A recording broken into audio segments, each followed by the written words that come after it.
Mesdames et messieurs, merci de nous recevoir chez vous pour le journal. Voici les titres.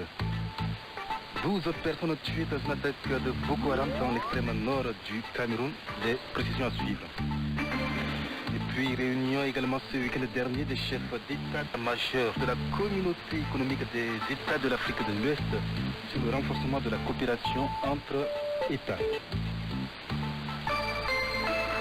Au Burkina Faso, une attaque djihadiste contre un convoi de marchandises escorté par des supplétifs de l'armée a fait 12 morts ce week-end dernier dans le nord du pays. L'annonce est faite par des sources sécuritaires à l'agence France Presse AFP. Parmi les victimes, l'on compte 10 éléments d'autodéfense et 2 civils. Un responsable du groupe d'autodéfense, toujours cité par l'AFP, a confirmé l'attaque. D'après cette source, 4 éléments du groupe d'autodéfense ont également été blessés. Toujours en sécurité, 3 présumés éléments du groupe Boko Haram ont été arrêtés ce week-end dernier à Maï Melaram, au sud-ouest de Goudou, une localité située à une quarantaine de kilomètres de Maïné Soroa, dans la région de Difa. Selon des sources locales citées par Actu Niger, des équipements militaires ont également été récupérés sur ces individus.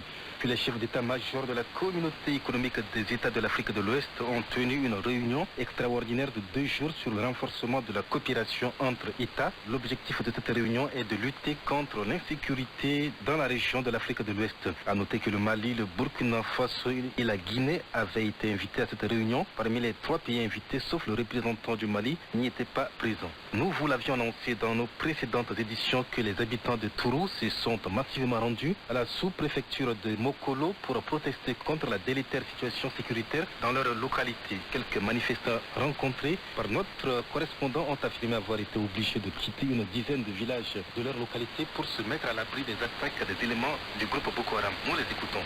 La population qui s'est déportée ici est une population qui est meurtriée par les attaques de Boko Haram.